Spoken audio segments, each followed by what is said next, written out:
Doctor বাবু, আপনি বিনা ব্যথাতে দাঁত বার করতে পারবেন? না বাবু, বিনা ব্যথাতে দাঁত বার করা সম্ভব না। দাঁত বার করার সময় অল্প একটু একটু ব্যথা তো হবেই। আমি পারি বিনা ব্যথাতে দাঁত বার করতে।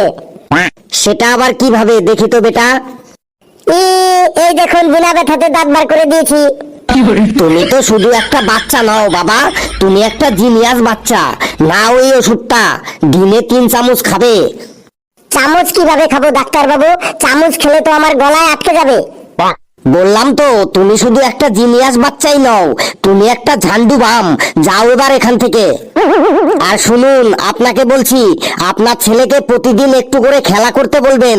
খেলাধুলা করলে ব্রেন ভালো থাকে আর শরীর স্বাস্থ্য ভালো থাকে। ডাক্তার বাবু, ও প্রতিদিন ক্রিকেট খেলে। খুব ভালো, খুব ভালো। কতক্ষণ ক্রিকেট খেলে শুনি? যতক্ষণ মোবাইলের চার্জ না শেষ হয় ততক্ষণ